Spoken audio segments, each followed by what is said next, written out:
السلام عليكم ورحمة الله وبركاته.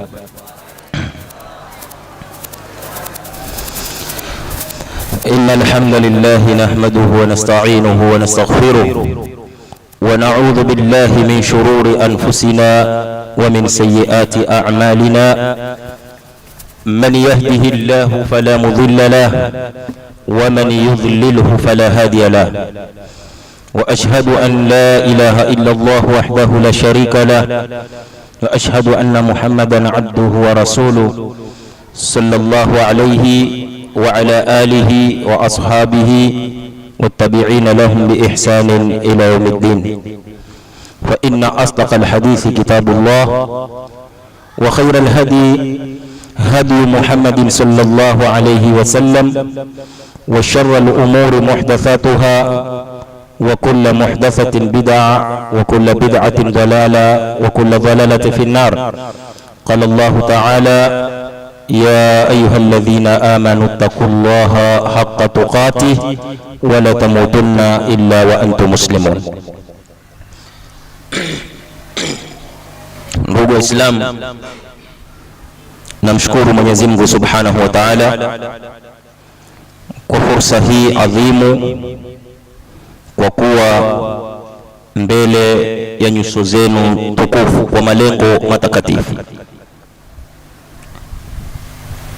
Kiu haraka maudhui yangu ni njia gani ambazo tutazitumia ili kusuluhisha matatizo tulionayo kwenye ndoa zetu. Ni kama kwamba imethibitika kwamba ndoa nyingi zina matatizo.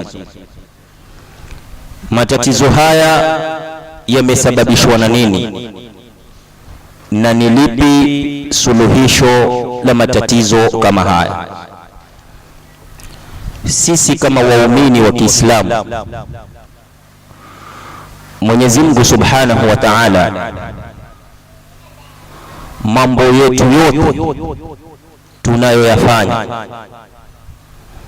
ametuwekea misingi miwili iliyo madhubuti, ambayo misingi kama hiyo sisi Waislamu tukishikamana nayo huwa ni suluhisho la matatizo yetu katika maisha yetu na mpaka katika maisha ya akhera.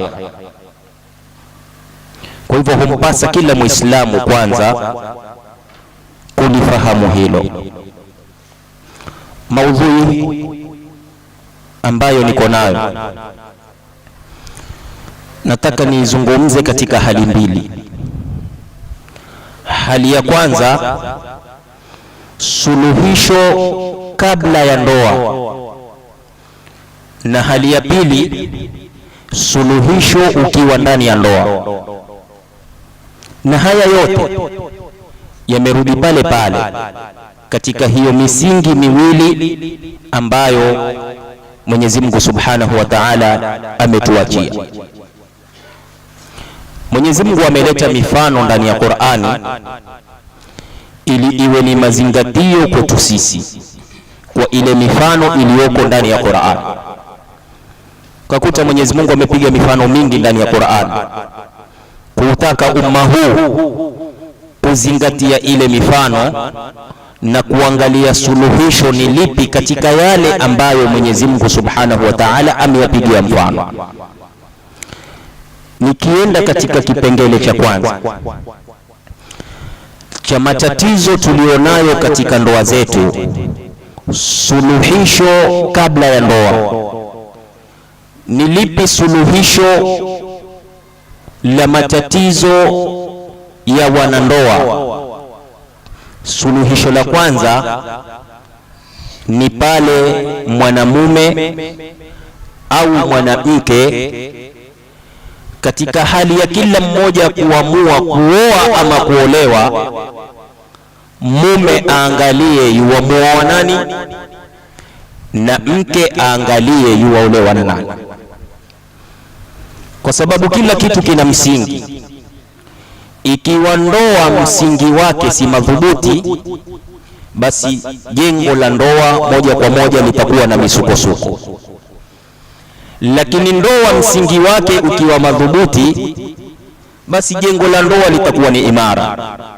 Na ikiwa patatokea nyufa, basi huwa ni rahisi zile nyufa kuzibwa, kwa sababu bado msingi ni madhubuti.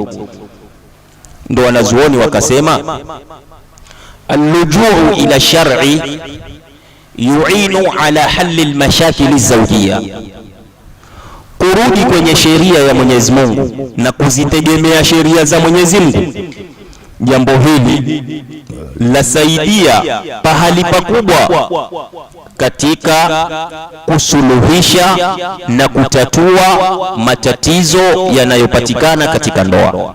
Kwa hivyo matatizo yetu yote tunayoyapata katika ndoa, suluhisho lake ni kurudi katika sheria ya Mwenyezi Mungu Subhanahu wa Ta'ala. Mungu ndani ya Qur'ani ametuletea mfano wa mke wa Firaun ambaye mumewe alikuwa ni kafiri, ambaye alikuwa haupendi Uislamu, na alifanya kila analoliweza kuhakikisha kuwa ameuhami ufalme wake ili kusudi abaki katika ufalme wa kuwanyanyasa watu ambao kwamba ni Waislamu. Mungu akaupiga mfano wa huyu mke wa Firaun, idh qalat rabbi ibni li indaka baytan fil janna.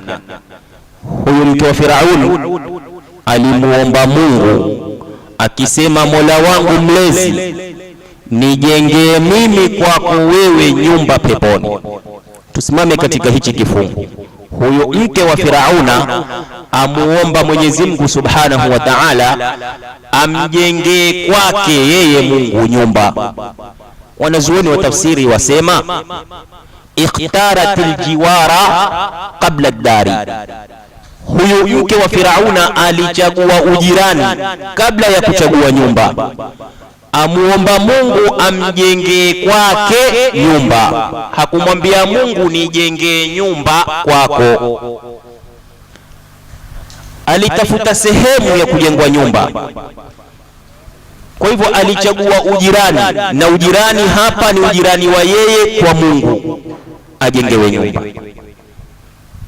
Ndio wanazuoni wa fiqhi wakasema, huu mfano ni mfano wa kila kiumbe, sawa mume sawa mke, au zingatie kiundani zaidi katika jambo lake la kujihusisha na ndoa.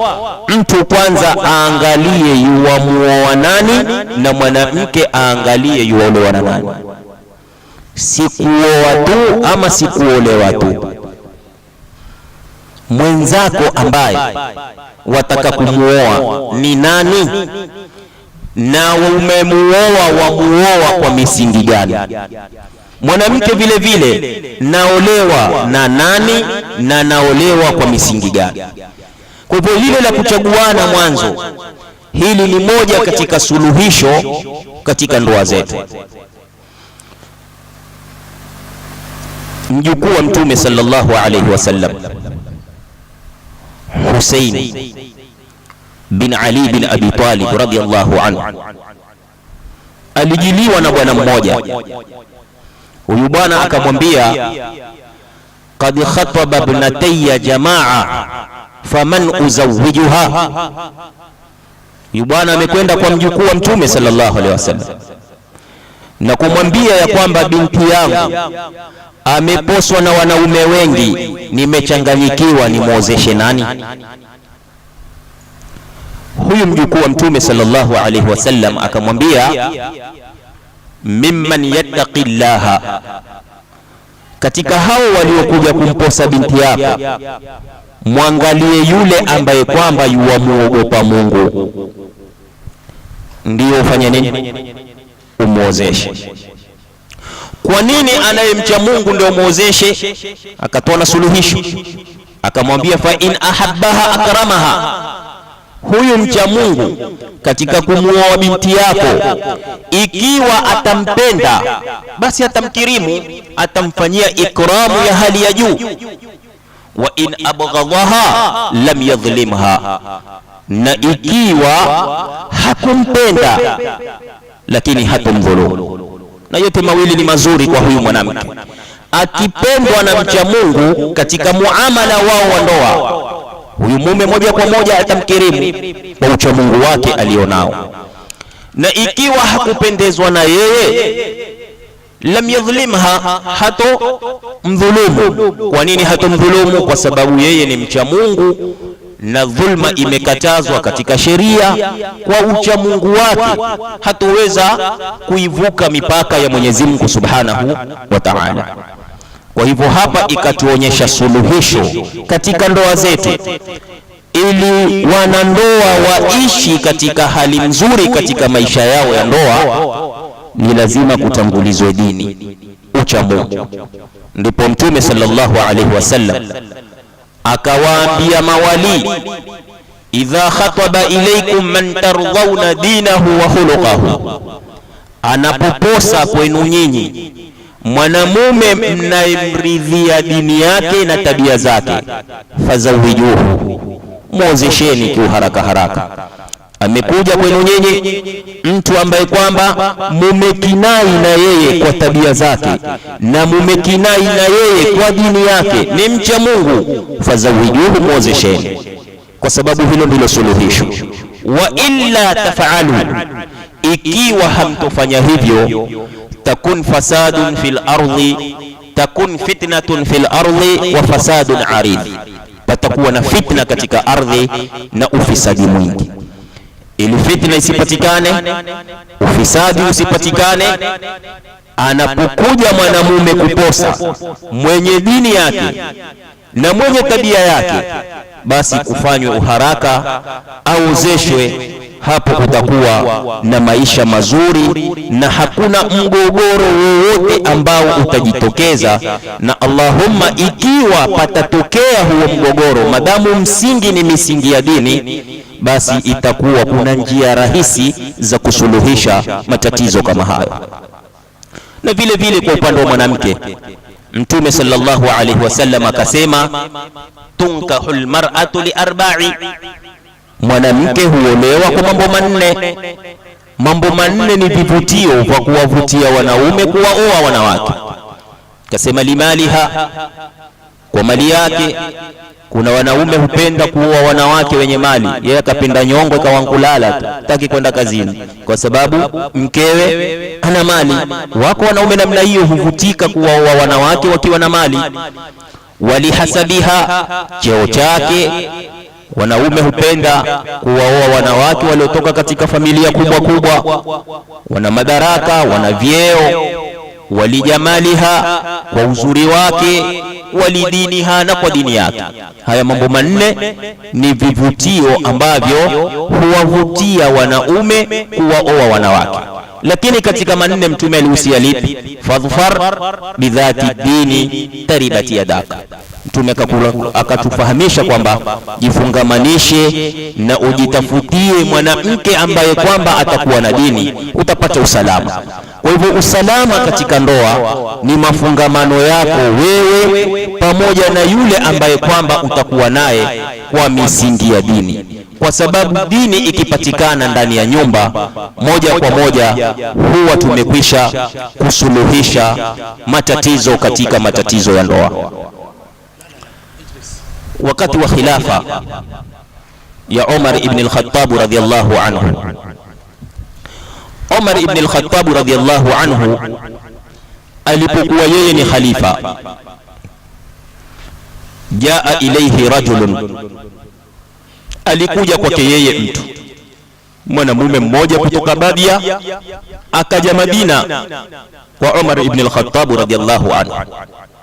Jaa rajulu ila amiri almu'minina Umar ibn al-Khattab radhiyallahu anhu, nikuja mwanamume kwa amiri almu'minin Umar ibn al-Khattab radhiyallahu anhu. Alikuja kufanya nini? Habari yatuelezea kwamba alikuja yashku ilayhi uquq ibnihi, alikuja kwa Umar kumshtakia kwamba mtoto wake ni muasi. Huyu bwana alikuwa na mtoto ambaye kwamba alikuwa hamtui baba, hasimami katika toa ya babake, hamsaidii babake, bali amemkata baba. Alipoleta mashtaka, Umar radhiallahu anhu akatuma baadhi ya masahaba kwenda kuitwa huyu kijana. Kijana akaletwa mbele ya mahakama ya Umar ibn al-Khattab radhiallahu anhu, wa anbaha ala uquqihi li abihi. Umar alipoletwa huyu kijana akamtanabahisha na kumfahamisha sababu ya kuletwa hapa ni mashtaka yaliyoletwa na babako ya kwamba wewe umemkata, humtii babako, hakuna khairi yoyote ambayo babako yuwaipata kutoka kwako. Faqala li ibnu, tusikize kwa makini hapa. Huyu kijana akasema kumwambia Umar baada ya kusomewa mashtaka yake, ya amira almu'minina, ewe amiri almu'minin, alaysa lilwaladi huququn ala abihi, je, kijana hana haki kwa babake? Huyu kijana hana haki kwa baba? Umar akamwambia bala. Kwa nini? Hii ni kumaanisha kwamba kijana pia ana haki kwa nani? Kwa babake. Qala, kijana akasema kumwambia Umar, fama hiya ya amira almu'minin, ni zipi hizi haki za kijana ambazo astahiki kuzipata kutoka kwa babake? Qala, Umar akasema, an yattaqiya ummahu wa yuhsina ismahu wa yuallimahu alkitab. Haki za mtoto kwa babake ni tatu. Haki ya kwanza, baba amchagulie mwanawe mama mbora, mama mcha Mungu. Baba amchagulie mwanawe mama mcha Mungu ama mama bora. Pili, baba amchagulie kijana jina zuri. Tatu, baba amfunze mwanawe Qur'ani. Hizi ni haki tatu ambazo baba afaa kumfanyia mwanawe. Katika hizi haki tatu, haki ya kwanza ni baba amtagulie mwanawe mama mcha Mungu. Huyu mama hutaguliwa kwenye ndoa ama hutaguliwa kabla ya ndoa? Swali jamani, nataka kusikia sauti zenu wanaume. Kumchagulia mwanao mama mcha Mungu ni wakati ushaoa ama ni kabla hujaoa? Kabla hujaoa. Umeona hapo? Chagua. Suluhisho la ndoa ni kuchagua mke kabla ya kuoa kwako, na mke naye achague mume kabla ya kuolewa kwako, kwa misingi ya dini ambayo tumeletewa na Bwana Mtume Muhammad sallallahu alayhi wasallam. Kwa hivyo achaguliwe mama mzuri. Pili, apewe jina zuri. Tatu, afunzwe Qur'an. Kijana akamwambia Umar, ya amira almu'minina, innahu lam yaf'al shay'an min dhalik, babangu katika hayo matatu hakunifanyia mimi hata moja. Katika hayo mambo matatu, kunichagulia mimi mama mzuri, kunipa jina zuri, kunifunza Qur'ani, hata moja katika hayo matatu hakunifanyia. Mamangu mimi ni majusi. Majusi ni wale watu wenye kuabudu moto. Jina langu mimi ameniita Jura, walam yuallimuni harfan min alquran, na kwa upande wa kusoma Qur'ani hata harufu moja mimi huyu babangu hakunifundisha. Mimi sijui chochote katika Qur'an.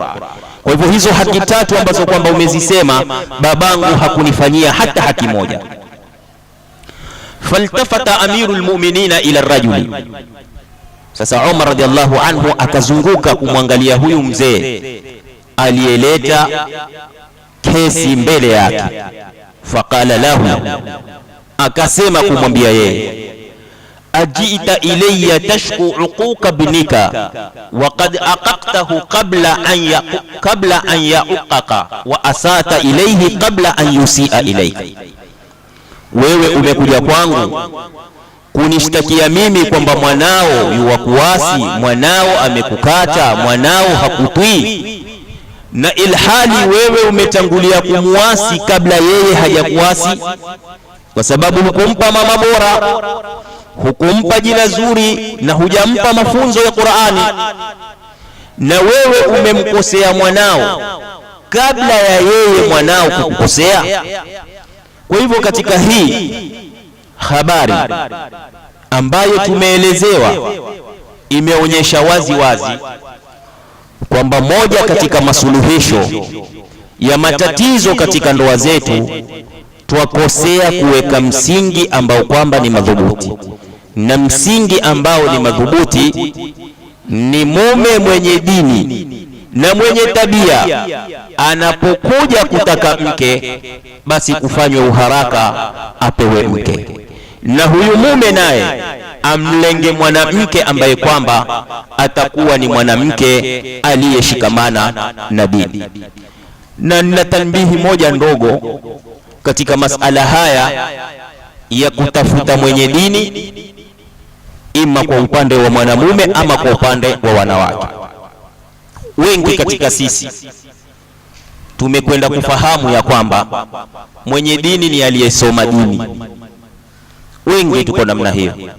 Fulani amesoma mpaka thanawi, ama amesoma mpaka jamia, ama amesoma mpaka doktora, ama sijui amesoma mpaka wapi, amekuja basi huyu tumpeni kwa sababu huyu ana dini. Kuwa na dini ni ucha Mungu. Huenda mtu akawa amesoma lakini akawa si mcha Mungu, na huenda mtu akawa ni mcha Mungu akawa hakusoma. Kwa hivyo pia katika hali hiyo tuwe ni wenye kutasua, kwa sababu ikiwa hatutotasua tutakuja kuwaacha wacha Mungu ambao kwamba wastahiki kuwa ndio wake ama ndio wanaostahiki kuwa waume, tukawaacha kwa misingi ya kwamba hawakusoma, tukenda tukatukua wasomi ambao kwamba watakuwa si wacha Mungu. Kwa hivyo tuangalieni wanawake wenye dini, na wanawake waangalie wanaume wenye dini. Tukenda kwa misingi hiyo, ndoa zetu zitakuwa ni ndoa imara na ndoa madhubuti. Tuingie kiuharaka haraka katika watu ambao kwamba sasa wako kwenye ndoa, ili matatizo yasitokee kwenye ndoa yetu, na yakitokea yapate suluhu ya haraka. Moja katika mambo muhimu ambayo wanandoa wapasa kufanyiana ndani ya ndoa yao ni alhubbu watadhhiyatu wattafahum. Mume na mke wapendana, wawe ni wapenzi, mapenzi ya dhati, si yale mapenzi ambayo kwamba watu hudanganyana nje. Kuna mapenzi ya watu kudanganyana nje, Nancy pretty cute nje, wakiwa ndani ya ndoa hakuna Nancy, hakuna pretty, hakuna cute. Ndani ya ndoa lazima kupatikane mapenzi madhubuti, mume ampende mkewe na mke ampende mumewe, na hakuna aibu kwa mume kumpenda mkewe, wala hakuna aibu kwa mke kumpenda mumewe. Na hili ni zito sana kwa wanaume. Eti mwanamume huona haya kusema kwamba mimi nampenda mke wangu. Ati huona kwamba akisema kwamba yuwampenda mke wake itakuwa kama mwanamke amemkalia juu ya kichwa. Lakini mpende mke wako, kwa sababu kule unapomuonyesha mapenzi ndilo jambo ambalo kwamba laziba nyufa ambazo pengine huenda zikatokea ikiwa utakosa hayo mapenzi. Na hili nitapenda kulisherehesha mwisho wa maneno yangu, kwa sababu kuna kadhia ilijitokeza na ikafika mpaka kwangu mimi, na nilikuwa nimependa niigusie. Pengine huenda ikawa ni funzo kwa wanaume ambao kwamba masugu hupenda wake zao, lakini wakajifanya kama kwamba hawawapendi wake zao, kisha mambo yakibadilika wakaanza kushtakia mpaka madirisha na vikuta. Kwa hivyo lazima watu wapendane, mapenzi ya dhati. Tadhhiya Sacrifice yourself. Jitoe muhanga mume kwa ajili ya mke wako. Atakacho takitaka mwezi panda mbinguni kamtukulie umlete. Umemletea nani? Umemletea mke wako, mama ya watoto wako. Jitolee muhanga. Na mke naye ajitolee muhanga kwa mumewe kwa lolote ambalo kwamba ataona hili nikilifanya litamfurahisha mume wangu, basi ajitolee muhanga.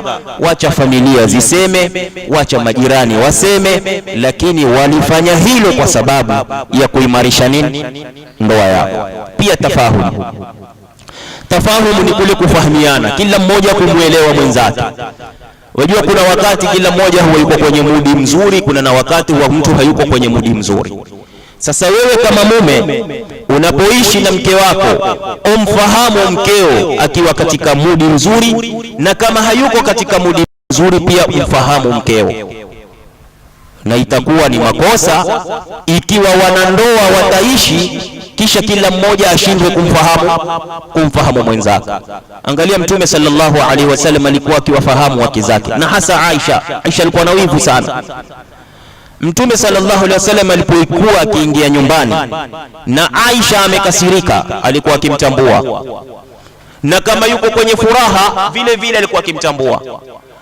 Aisha alipokuwa katika furaha, analolisema akitaka kuwapa husema nini?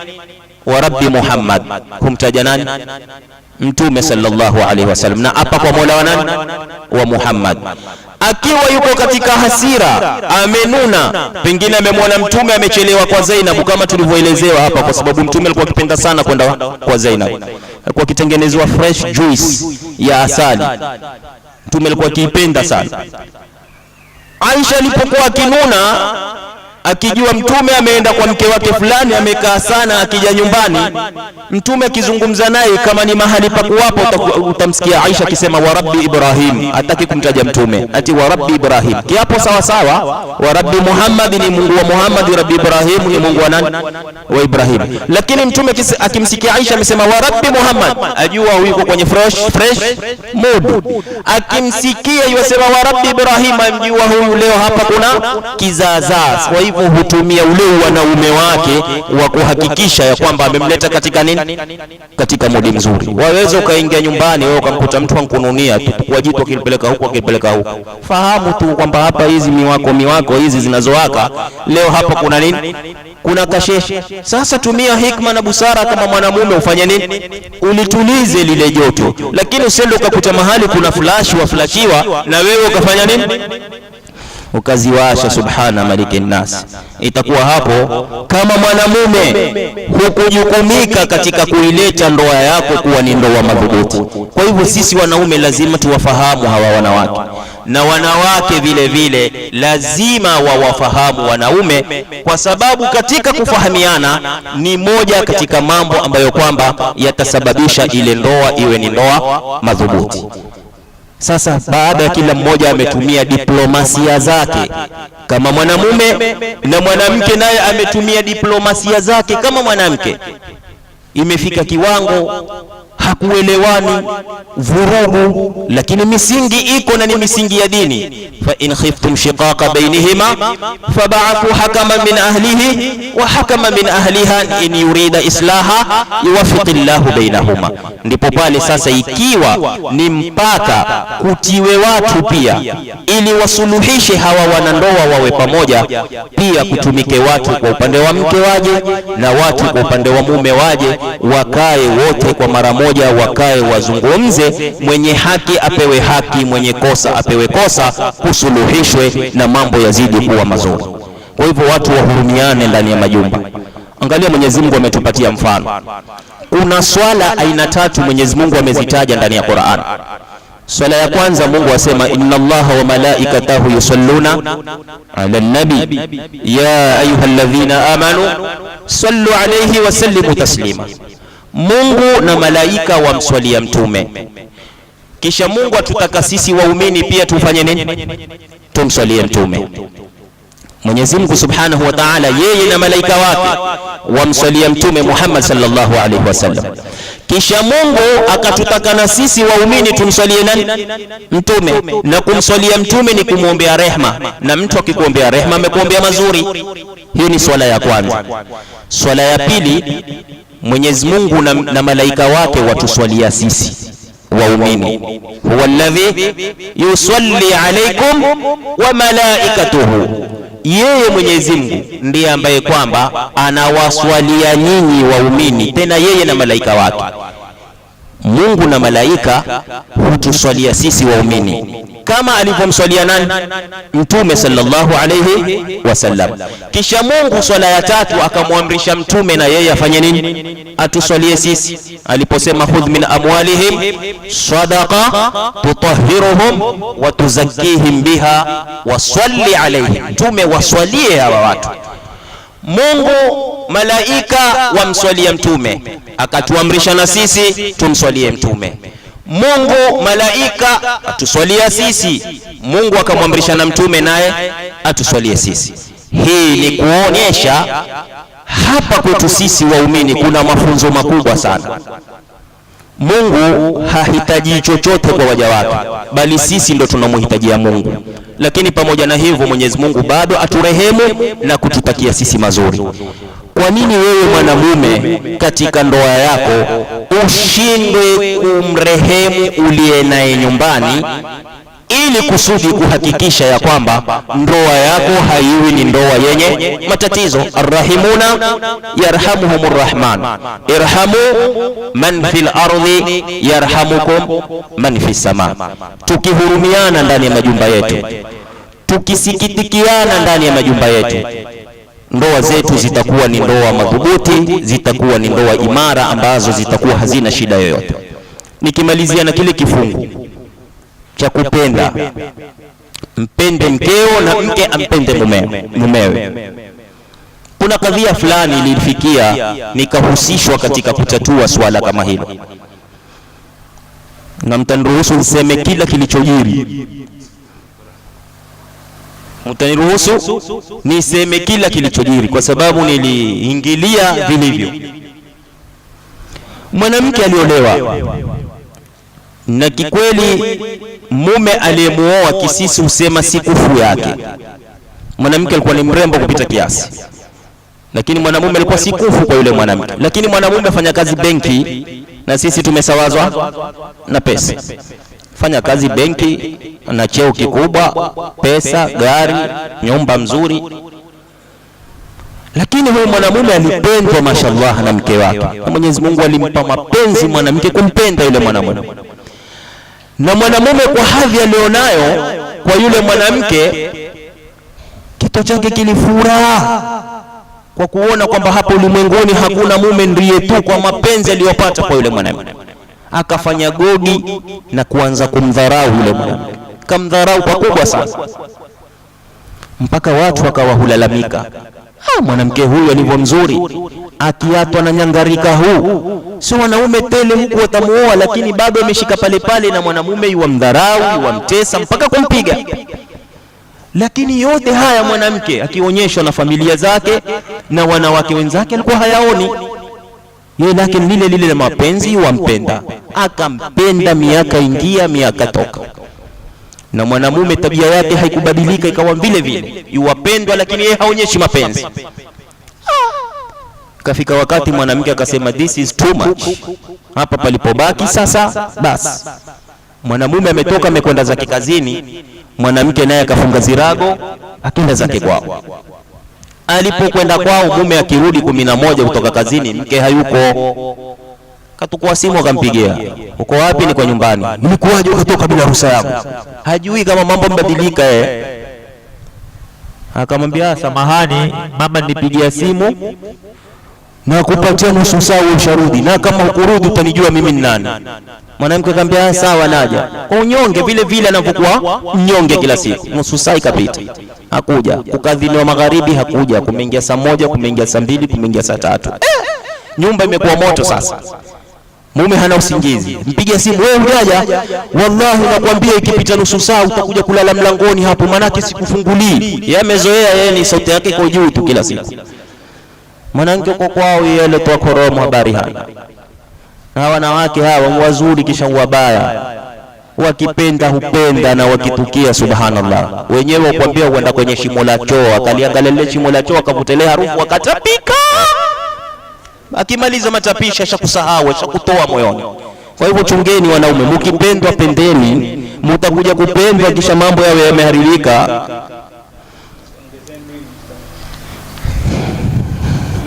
Tumefahamiana? Mwanamke amelala, mwanamume akakaa mpaka asubuhi akarudi zake kazini. Kila kimpigia simu mwanamke hashiki, kipiga simu mwanamke hashiki. Bidi kutoka kazini aende kwa kina mke, akaenda hurai, akirudi mwanamke mwambia sawa, kesho kirudi utanipata. Kapita kama wiki hivi, akaingia kwa wazee wa mitaa, wazee wa nyumba 10, hawa sungu. Yani amekwenda mpaka kwa chifu. Waliona mashtaka mume na mke kwenda kwa chifu, lakini alifika kwa chifu. Na anawaambia mpaka yakaja mpaka kwangu mimi. Jaribu kuingilia huku na huku, kwa sababu mke kidogo alikuwa tofahamiana. Mume akanihusisha, twende. Anaambia nilipompenda nimempenda na si mwanamume wa kupendwa na mimi. Na nyote mlikuwa mkisema leo sitaki, nimeamua. Ikafikia hapo.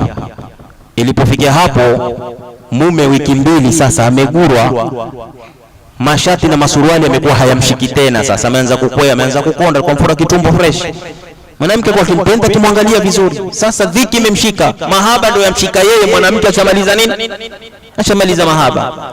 Wallahi yule mwanamume alimpigia huyu mwanamke simu, akamwambia bwana, mimi nimejuti kwa yote nilokufanyia, tufungue ukurasa mpya, tuanze maisha mapya. Mwanamke akamwambia mwanamume, wewe uko wapi? Akamwambia mimi niko nyumbani. Uko nyumbani? Wa mahali gani nyumbani? Akamwambia mimi niko chumbani. Akamwambia toka chumbani. Akatoka. Haya, nishatoka. Kwa simu, nenda jikoni. Akaenda jikoni. Fungua kwenye kidro cha kabati fulani. Yani nishafungua. Kuna nini hapo? Akamwambia hapo kuna glasi. Tukua glasi tena, tukua glasi ya sini. Glasi ya sini mwajua sio? Hii glasi hizi kigongo ya ukoa, kiangusha uvunjika. Mwanamume akashika. Akamwambia haya njoo. Haya iangusha. Ule bwana akaiangusha. Akamwambia nishaiangusha. Akamwambia umeangusha? Umeangusha kweli? Ifanyika nini hiyo glasi? Akamwambia glasi imevundika. Akamwambia kumbuka mahaba ni glasi, yakivundika huwa mbasi. Mmefahamu sio? Akampa fresh message. Mwanamume akamwambia nyoo, nikosa, mahaba yote hayavundika. Sikuangusha ya glasi, nimeangusha ya aluminium. Na mimi sikuangusha glasi ya zigaya, nimeangusha nini? Ya aluminium. Kwa hivyo bado halijafanya nini? Halijavundika. Mwanamke akamwambia kumbe wewe ni mrongo sana. Wewe wanaambia utajirekebisha, hunidangani, hunipigi, hali yako itakuwa nzuri. Mimi nakutuma uangushe glasi ya glasi, wewe huangusha ya aluminium. Basi mtihani wangu umefanya nini? Umeufeli. Wallahi mwanamume aliangua kilio, akalia, mahaba yalimshika na kuimba nyimbo. Rafiki yangu aliimba nyimbo, na nitawaimbia na nyimbo alizoziimba. Alimuimbia nyimbo, amwambia mwanamke kwenye simu, takupa mfano usio na matata, huchoka mkono mpiga ukuta, uzina sindano ya nini kuteta? Si wazimu huo?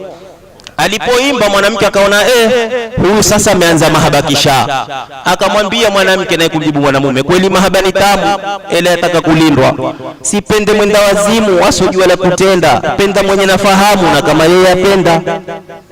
Mwanamume akaona hapa kutolewa kijasho. Akamwambia mwanamume, moyo mahabani umejaa kwako, nionea imani, fanya sikitiko, usinitupe. Nionea imani na mimi ni mwenzako, usinitupe chini, fanya sikitiko. Mwanamke akamwambia hunishindi kwa mistari. Akamwambia asoelewa mahaba, kumwepuka ni nafuu, siepuki kwa kuiba na epuka kitwa juu. Sikusaini katiba mimi kukupenda wewe tu, shika njia uende zako.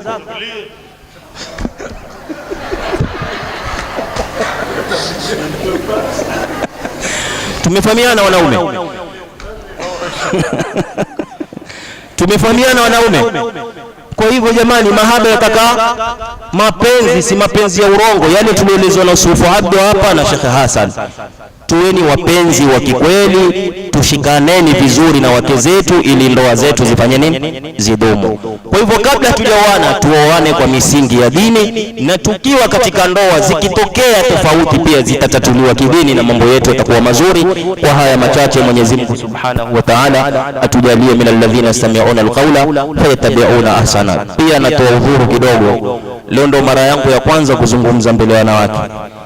Kwa hivyo pengine inawezekana sikufikisha message itakikanavyo, pengine na babaika na kutetemeka, mtanielea radhi, na haya ndiyo ambayo Mwenyezi Mungu ameniafikia kuyazungumza katika kipindi kama hichi. Wassalamu alaikum warahmatullahi wabarakatuh.